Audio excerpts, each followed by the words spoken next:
I have the best watercolor class there is.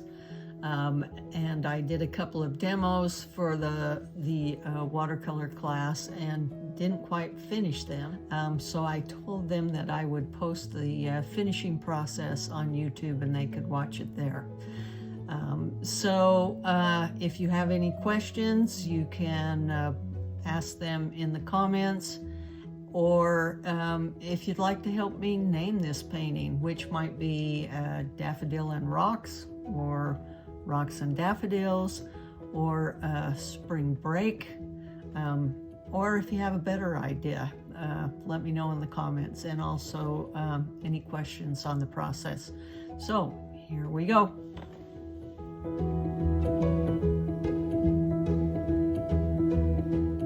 And so I'm turning this upside down so it'll be a little easier for the paint to flow in and around these daffodils. Trying to come right along that line of the daffodil leaf and going to define that rock in the corner.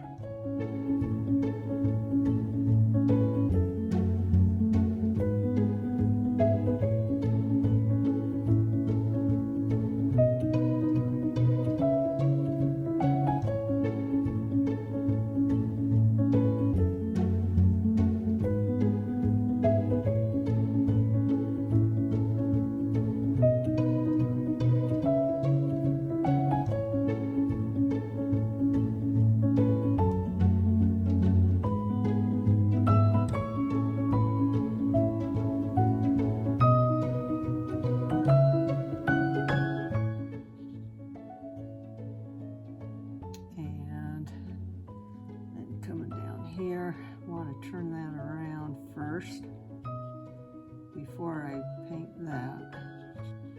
Then come up here, a little bit of right-handed now that I can use a little, even though it's in a sling. Okay, want to come in and define where this limb is going to come down. And so want to make sure I know where that is as I come down here. Because I just painted that blue, I didn't worry about staying in the lines, and now because I knew I could come back in and define those later. Okay, I'm going to come down, and I'm not going to go clear to the top, and I'm going to leave a little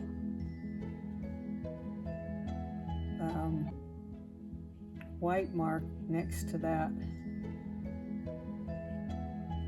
limb there.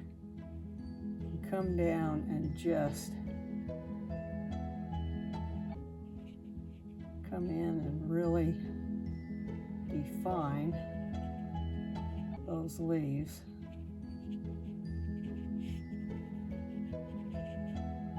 And maybe I want a little richness, so I'll get a little more color and just tap those in. And then I'm going to come down and define these, and then maybe come down and define one more branch there. And as I hit the wet paint up into the dry paint, maybe I'll try to soften that edge where it's hitting, and then pull it up down here and pull these down.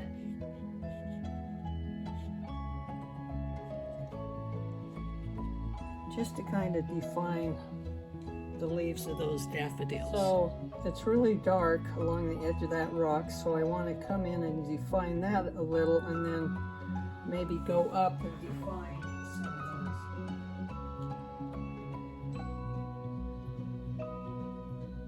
those. First, that line, and then I want to come back in and just go up randomly.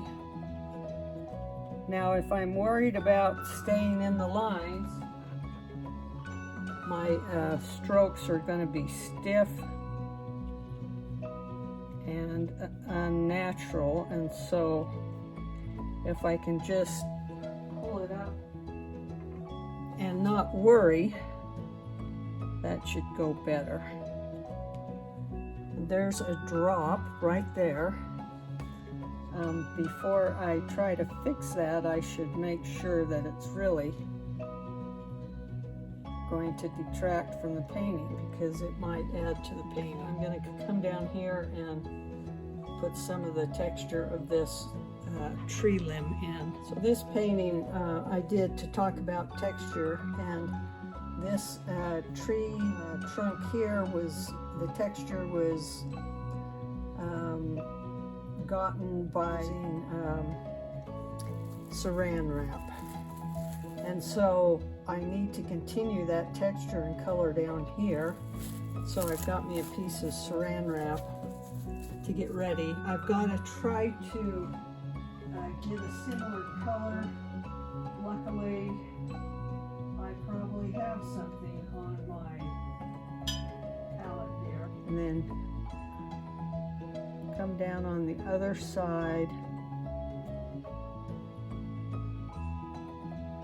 And then I'm going to just come with this and just squish it and push it down, and then just let that dry. So while that's drying, you can't lift it off. You just got to let it sit there and dry. And the texture, the watercolor will form in between the things of plastic. So this rock here is more of a pink color. It's got a little bit of rose in it. If I put a little cerulean blue in with it, then that will automatically add some texture, because cerulean blue has some granulation. So I mixed a little quinacridone magenta, or maybe a rose color, with the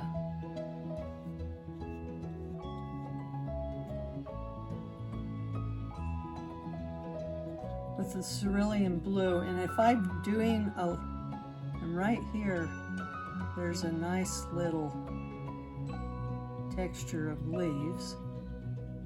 So I don't want to, sometimes you just want your brush to dance, and if you've gone out of the lines, then you want to bring your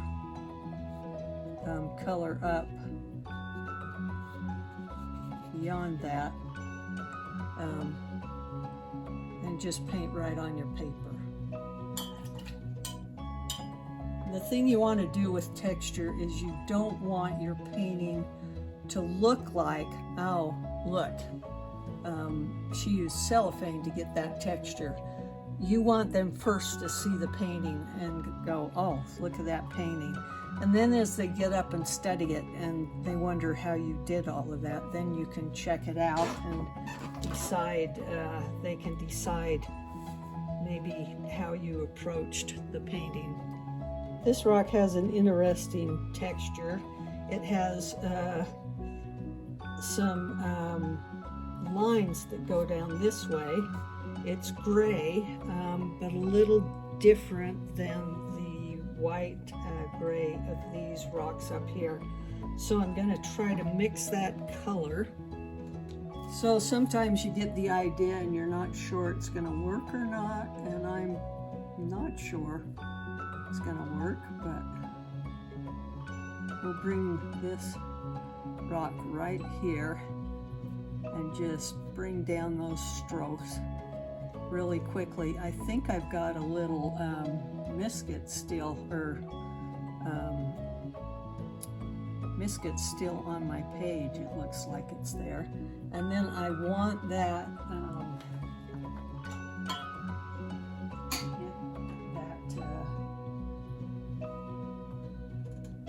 variation there, and I'm not sure this will work, but I'm gonna try it. Oh, that is working. Just bringing it down hard and getting that totally an experiment, and it seems to be working fine. So there's a little bit of a ragged edge on this knife, and look at the texture that it's leaving there in the bottom of that rock. And maybe I want a little more up at the top.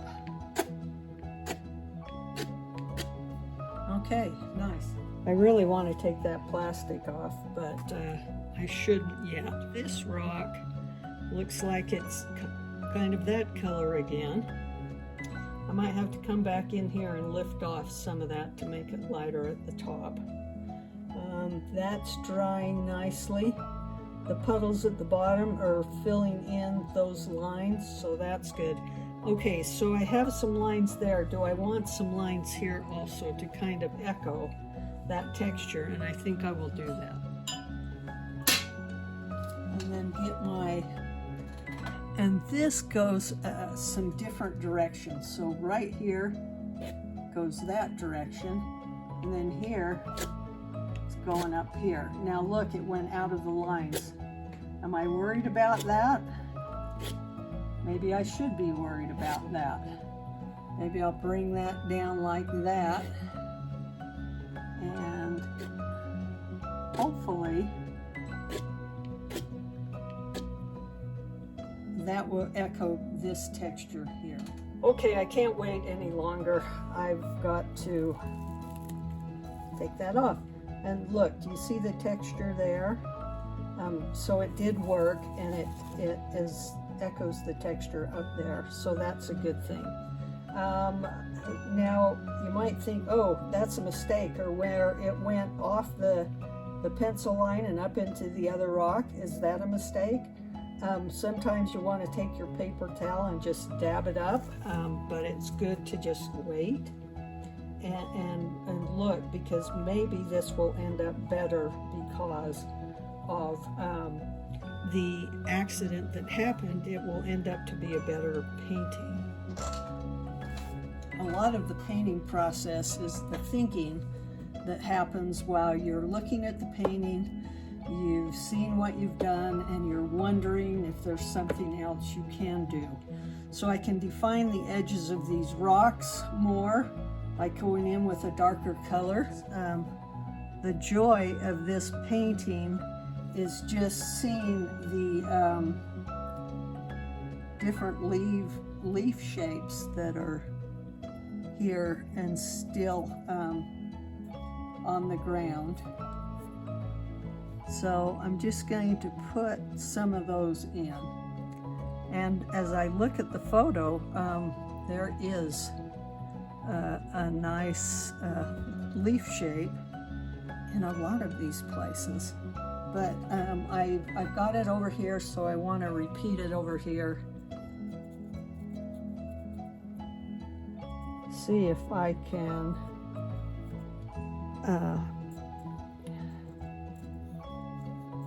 kind of get that leaf shape there, because even though these are all oak leaves, there is a mighty difference in the shape just because of the way they're laying on the ground. So, and I don't want them the same anyway. Maybe some leaves right here.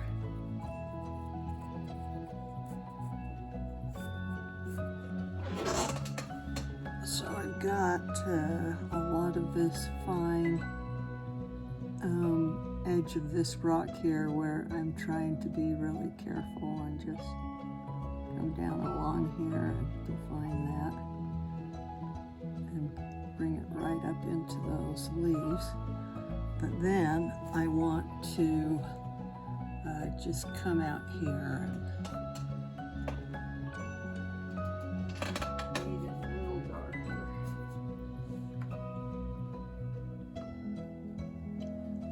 And just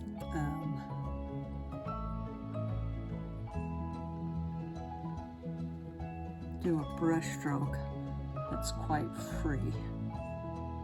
So, and then down on this side,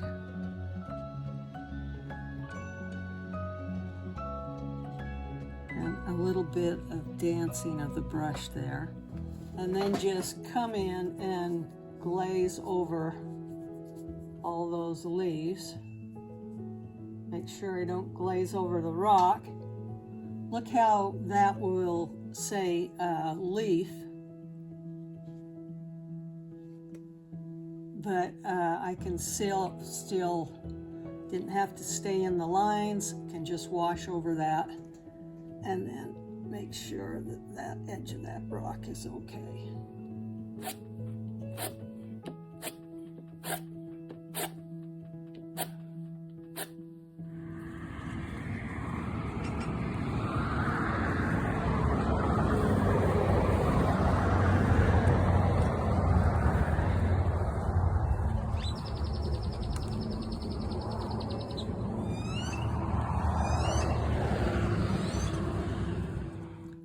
Look how that is really going to bring out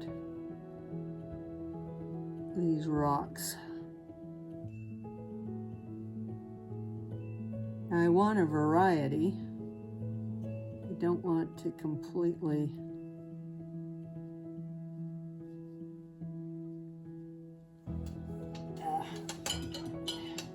outline it. So clear water comes back in and defines that a little. A lot of painting is just looking at your painting and seeing what you need to work on next. And I think an area right here, do I want to work on this or do I want to leave it the way it is? So you have to look and think about what it will look like if you cover this up.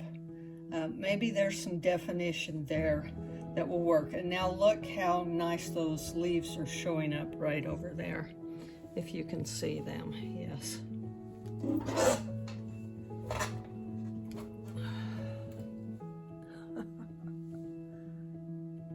So as I look at this painting, it's starting to sing, and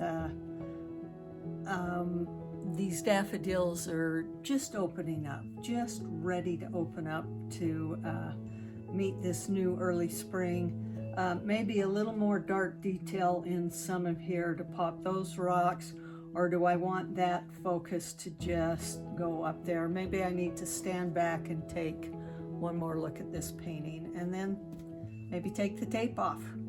So where would you sign? Would you sign on that nice beautiful rock? I don't think so. I want to keep that good. Maybe I'll sign over here where there's a little chaos and my signature can get lost in the paint. I don't know why it's so satisfying to take off the tape and see that nice white edge along against your watercolor. I guess it defines, look at that, even that section right there. It's like, oh. Have to do this with my one hand, but oh my goodness, it's satisfying. Look how that's starting to make that painting just come to life. Look what's happened since I painted my painting of the spring daffodils. A little bit of an April snowstorm. But luckily I have my watercolor painting of the daffodils to remind me that yes, indeed, it is spring.